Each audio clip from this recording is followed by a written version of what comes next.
कलि करम न भगति विवेकु राम नाम अवलंबन एकु। आपका भी सुना कैसे जहाँ भी राम नाम का मिला। नाम एक ऐसी चीज है जो निराकार और साकार दोनों के बीच का है। तो मैं बच्चों को ये भी बताता हूँ कि प्रभु के नाम का सहारा लो, प्रभु का स्मरण हर काम करो तो प्रभु को याद करके करो और उनको केंद्र में रख के करो, तो उनको याद करके उनको धन्यवाद देके, क्योंकि देह भाव से मुक्त होके कुछ ऐसा भी बताता हूँ। तो इसमें मैं भी क्या करूँ, मैं खुद अभी अंधेरे में हूँ कि प्रभु के नाम का सहारा लिया जाए, उनको स्मरण किया जाए कि इसके अलावा और जो रोशनी देने का, जो समझाने का सत्संग करता हूँ, ये तो इसमें थोड़ा और मैं क्या करूं बहुत अच्छा प्रश्न नहीं है, कभी भी बहुत अच्छा प्रश्न नहीं है। सब इसे ध्यान से समझेंगे। मैं क्या करूं बहुत प्रचलित प्रश्न है, बहुत आम सवाल है, लेकिन बहुत अच्छा सवाल नहीं है। अच्छा सवाल यह है कि मैं क्या होकर करूं, मैं क्या बनकर करूं। जब मैं कर रहा हूं तो मैं कौन हूं, जब मैं कर रहा हूं तो मैं हूं कौन। और तुम्हारे सामने हर विकल्प खुला है। अहम वो जो किसी से भी जाकर के संपर्क हो सकता है, किसी की भी पहचान पहन सकता है, किसी से भी नाता जोड़ सकता है। तो तुम चाहो तो रावण होके भी कर सकते हो, तुम चाहो तो राम होके भी कर सकते हो। पुरानी कहानियां सब इसीलिए तो हैं कि तुम्हें बताएं कि जो रावण होता है वो क्या करता है। तो तुम भी अपने आप से पूछ लो कि अभी मैं क्या बनकर कुछ करने जा रहा हूं। पूछ लो अपने आप से कि राम का चरित्र तो मैं जानता ही हूं। आप रामचरितमानस की बात कर रहे हैं तो राम का चरित्र तो जानते हैं। आप जब कर्म करने जा रहे हो तो अपने आप से पूछ लीजिएगा कि इस वक्त राम हूं क्या मैं। ये जो मैं जा रहा हूं अपने पड़ोसी का सर फोड़ने, क्या राम यही करते। ये जो मैं जा रहा हूं किसी को झूठ बोलने, धोखा देने, क्या राम यही करते। आप बने तो रावण हुए हैं और फिर पूछ रहे हैं मैं क्या करूं, तो ये कोई अच्छा सवाल कैसे हो सकता है। क्योंकि रावण बनकर तो अब आप करोगे वही जो रावण कर सकता है। रावण बनकर आप हनुमान वाले कर्म तो कर नहीं पाओगे, या कर लोगे। पूछा करो अपने आप से अभी मैं हूं कौन, इस वक्त मैं कौन हूं। कुछ ना समझ में आ रहा हो तो जिन चरित्रों को जानते हो, आध्यात्मिक, पौराणिक, ऐतिहासिक, उन्हीं की ओर मुड़कर देख लो और पूछ लो कि इस वक्त मैं उनमें से किस चरित्र समान आचरण कर रहा हूं। तुम्हें दिख जाएगा कि ठीक हो या नहीं हो।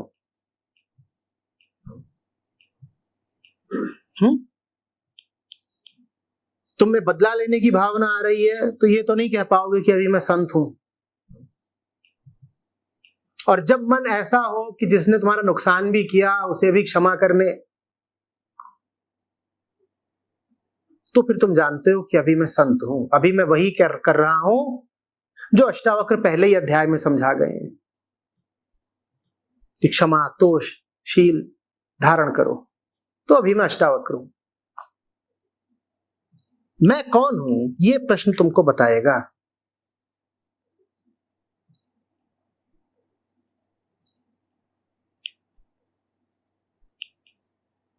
बच्चों को तो शुरुआती साधना में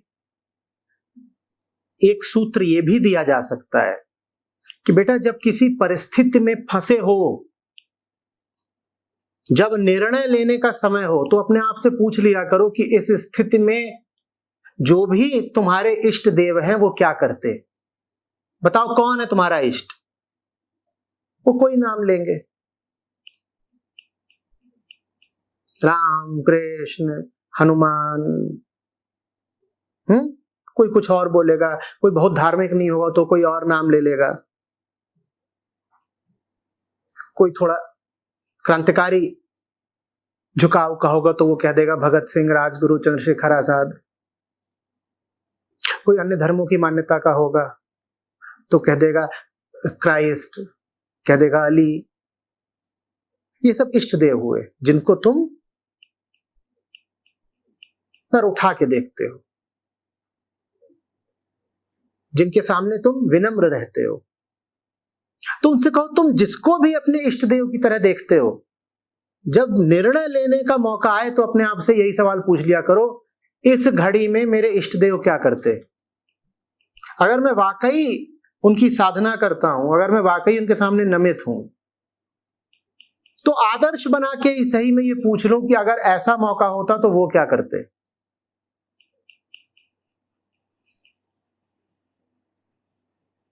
अच्छा छोड़ो, और नहीं कुछ समझ में आ रहा, आचार्य जी को सुनते हो तो निर्णय लेने की बेला में यही पूछ लो कि इस तरह के मौकों पर आचार्य जी ने क्या करने की सलाह दी है।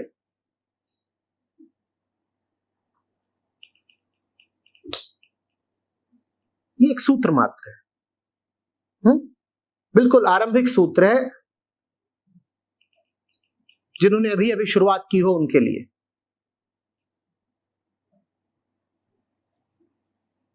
क्योंकि अगर तुम ये भी नहीं कर पा रहे तो दोगलापन हुआ ना। एक तरफ तो तुम कह रहे हो कि तुम किसी को अपना आदर्श मानते हो, और दूसरी तरफ तुम कह रहे हो कि जैसा उसने जीवन जिया वैसा जीवन तुम जीना भी नहीं चाहते। एक तरफ तो तुम कह रहे हो कि कोई तुम्हारा आदर्श है, और दूसरी तरफ तुम कह रहे हो कि उसने जैसे निर्णय लिए थे हम वैसे निर्णय नहीं लेना चाहते। तो ये पाखंड हुआ कि नहीं हुआ?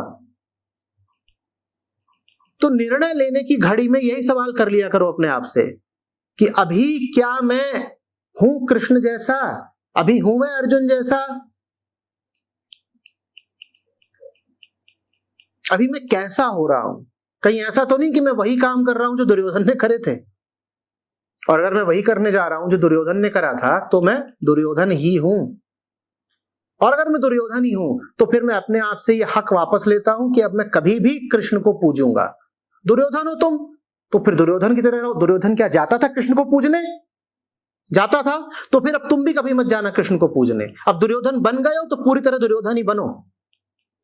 अब खबरदार, अगर तुमने कृष्ण मंदिर में प्रवेश किया तो अब जाना मत, अब तुम दुर्योधन हो।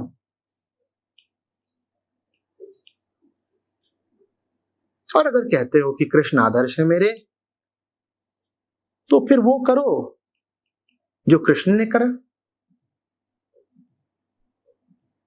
यहां बड़ी विसंगतियां देखने को मिलती हैं।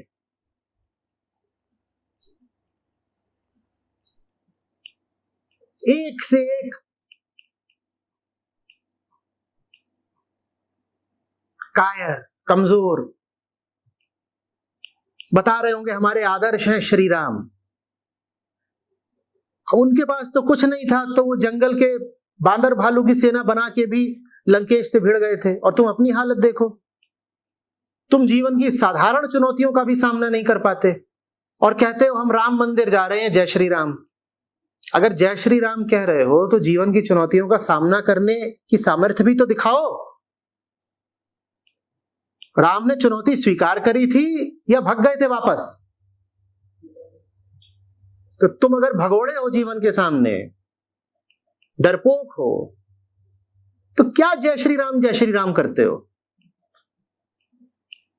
और रावण वही नहीं होता कि जिसके 10 सर हैं, कि दशानन है, लंकेश है तो ही रावण है।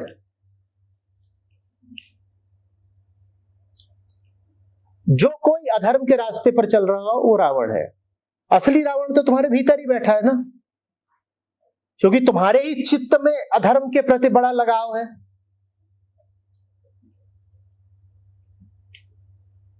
रावण रोज रोज खड़ा होता है सामने। अगर उससे नहीं लड़ते तो अपने आप को राम भक्त कहने का क्या अधिकार है तुमको? तुम्हें डर सता रहा है, तुम्हें लालच लग रहा है, और तुमने लालच के सामने घुटने टेक दिए और फिर बोल रहे हो जय श्री राम। ये पाखंड हुआ ना। राम ने अयोध्या के सिंहासन का लालच करा था? करा था क्या? वो तो लालच त्याग करके चल दिए थे वन की ओर। और तुम सुबह से लेके शाम तक रोज लालच के सामने घुटने टेकते हो और उसके बाद कहते हो हम राम भक्त हैं। ये गलत हुआ ना। तो ऐसे निर्णय कर लिया करो कि जिसको भी अपना इष्ट मानते हो, इस स्थिति में वो क्या करते, और जो भी लोग आदर्श बनने लायक रहे हैं, गौर से देखोगे ना तो सभी ने एक ही बात बताई है अलग अलग तरीकों से। किसी ने तुम्हें यह नहीं सिखाया है कि जब लालच सताए तो लालच के आगे समर्पण कर दो। किसी ने सिखाया है? फर्क नहीं पड़ता तुम किसको अपना इष्ट मानते हो, किसी भी इष्ट ने यह शिक्षा तो नहीं दी होगी, यदि है। पर हम ऐसे लोग हैं जो अपने इष्ट देव के साथ भी वफादारी नहीं करते। वफा तो हम जानते ही नहीं है। वफा माने निष्ठा। निष्ठा हमारी है भी तो जबानी है, जबान से हम बोल देंगे हम इनको पूजते हैं, इनको सम्मान देते हैं, इनको अपना कुल देवता मानते हैं, फलाने हमारे इष्ट देव हैं, ये सब बातें जबानी है। जो तुम्हारा इष्ट देव हो, जो तुम्हारा पूज्य हो, जो तुम्हारे लिए आराध्य हो, फिर उसके समान जीवन भी तो जी के दिखाओ ना। अरे ठीक उसके जैसा नहीं जी सकते तो कम से कम उसकी छाया ही बन के दिखा दो। उसके बराबर नहीं चल सकते तो उसके अनुगामी ही बन के दिखा दो। पर तुम तो उसके बराबर चलना तो छोड़ो, उसका अनुगमन करना तो छोड़ो, उसके विपरीत चल के दिखा देते हो। ये बात ही बड़ी अजीब है। कहते हो अपने आप को राम भक्त और चलते हो राम के विपरीत। कहते हो कि मैं तो क्रांतिकारियों का बड़ा कायल हूं, बड़ा फैन हूं, और निजी जीवन में जब क्रांति करने की बारी आती है तो हवा निकल जाती है। ये दोगलापन है।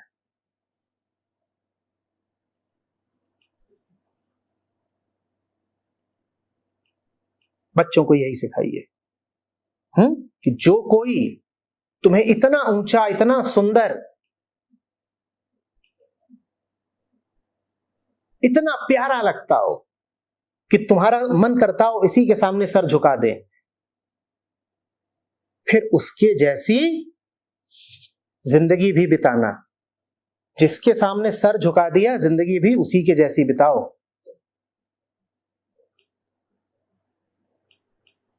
ये नहीं कि सर तो झुका रहे हो सूरज के सामने और जिंदगी जी रहे हो अंधेरे की।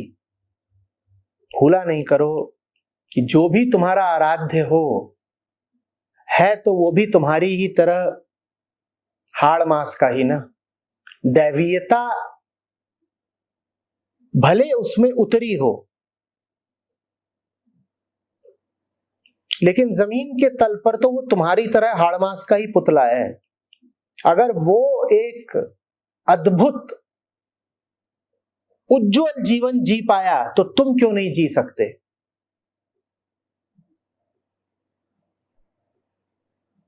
और भूलो नहीं कि उसने जो जीवन जिया है उस जीवन से तुम्हें प्यार है, तभी तो वो व्यक्ति तुम्हारा आराध्य है।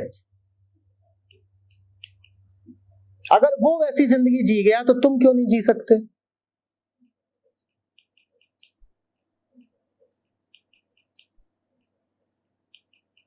या तो उसकी जैसी जिंदगी जियो, या दोबारा ये मत कहना कि ये मेरे आदर्श हैं और आराध्य हैं। दोबारा कहना मत। हम अपना आराध्य कैसे चुने? जैसे चुनो वैसे चुनो, पूरी छूट है। ये सर जिस भी उज्जवल और ऊंचे रूप के सामने झुकता हो, झुकने दो। बहुत विकल्प हैं। सब लोगों की अलग अलग संस्कृतियां होती हैं, अलग अलग संस्कार, अलग अलग रुझान। अपने रुझान के मुताबिक जो तुम्हें सबसे उज्जवल और आकर्षक लगता हो, तुम सर उसी के सामने झुका दो। परमात्मा तो हजारों तरीके से अवतार लेता है। तुम्हें जो अवतार भाता हो तुम उसी के उपासक हो जाओ।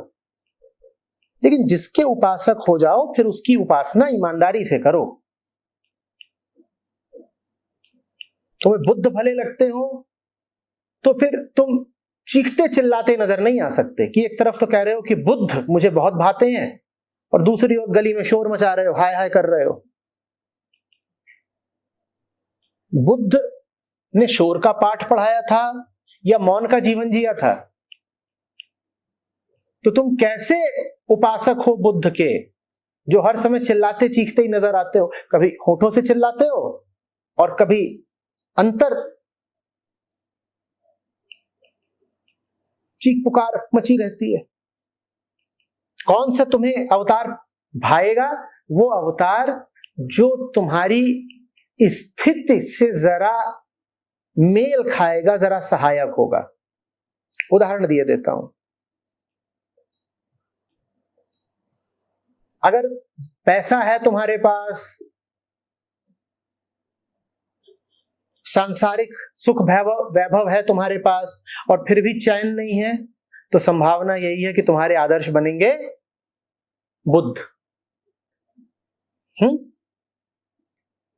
और अगर तुम्हारी स्थिति ये है कि शोषण में जी रहे हो, प्रताड़ना में जी रहे हो, बुरी सामाजिक स्थितियों में जी रहे हो, दुश्मन आक्रामक है और वो तुम्हें धर्म का पालन नहीं करने दे रहा, तो संभावना है कि तुम्हारे आदर्श बनेंगे गुरु गोविंद सिंह। अगर ऐसे राजनीतिक माहौल में जी रहे हो जहां किसी दूसरे ने तुमको राजनीतिक गुलामी में डाल रखा है, तो संभावना है कि तुम्हारे आदर्श बनेंगे भगत सिंह।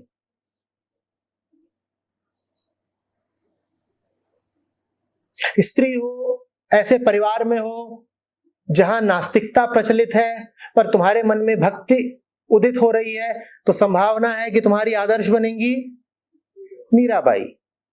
तो कौन बनेगा तुम्हारा आदर्श, वो तो तुम्हारी स्थिति पे निर्भर करता है।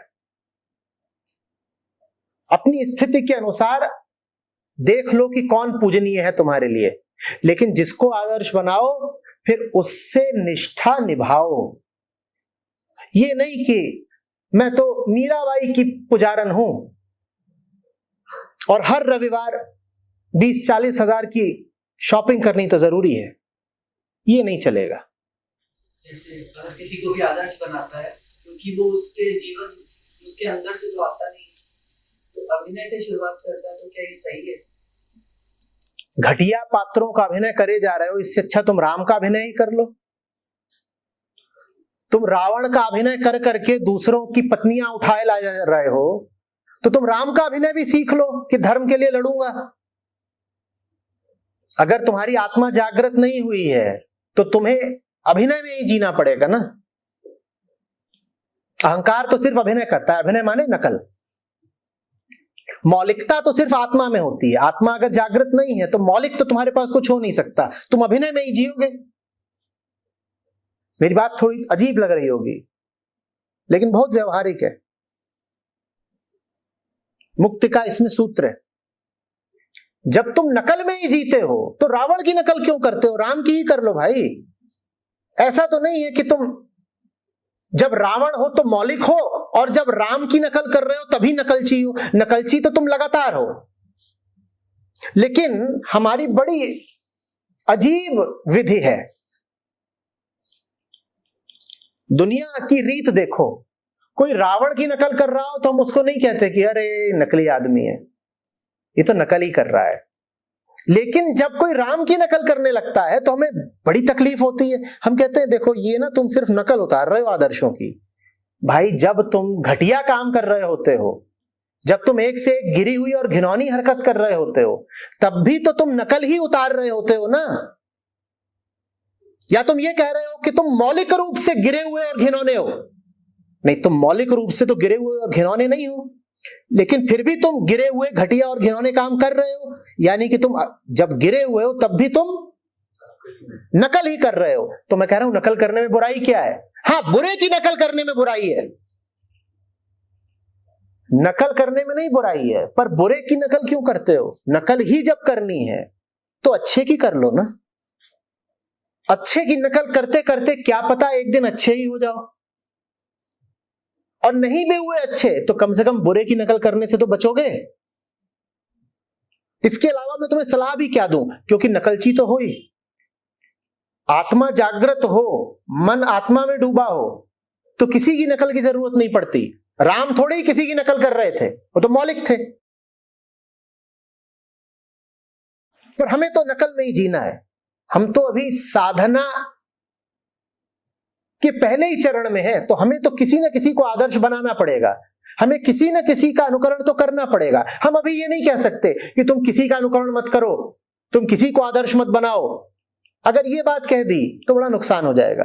वो बात आखिरी होती है कि जब तुम किसी का अनुगमन ना करो, जब तुम किसी को आदर्श ना बनाओ, वो बिल्कुल आखिरी बात है। वो बात अवतारों को, ऋषियों को, पैगंबरों को शोभा देती है कि हम ओरिजिनल हैं, हम मौलिक हैं, हमने किसी की नकल नहीं करी। वो बात किसको शोभा देती है? वो लाखों में जो एक होते हैं उनको शोभा देती है। बाकियों के लिए तो यही अच्छा है, जो अभी अभी साधना की शुरुआत कर रहे हैं उनके लिए तो यही अच्छा है कि जब नकल करते ही हो तो नकल रावण की जगह राम की कर लो भाई। ऐसा तो नहीं है कि राम की नकल नहीं करोगे तो तुम नकल करना ही बंद कर दोगे। जो राम की नकल नहीं करेगा वो क्या करेगा? रावण की नकल करेगा। नकल करनी ही है, मजबूरी ही है नकल करनी, तो सही नकल करो। आदर्शों का अपना महत्व है। हाँ, एक स्थिति आती है, एक मुकाम आता है जिसके बाद सब आदर्शों का त्याग कर देना चाहिए। पर जो बेड़ियों में जकड़ा हुआ है, अज्ञान से घिरा हुआ है, अगर वो साधना के प्राथमिक चरण में ही कह देगा कि मुझे किसी को आदर्श नहीं बनाना, तो वो कोई प्रगति भी नहीं कर पाएगा। तो शुरू में तो तुमको किसी ना किसी को आदर्श बनाना ही पड़ेगा। आदर्श किसको बनाना है इसकी हमने चर्चा कर ली। किसको बनाना है? अपनी हालत को देख के बनाना है। तुम्हारी हालत में जो तुम्हारा सहायक हो सके उसको अपना आदर्श बनाओ और फिर उसके नक्शे कदम पर चलते जाओ।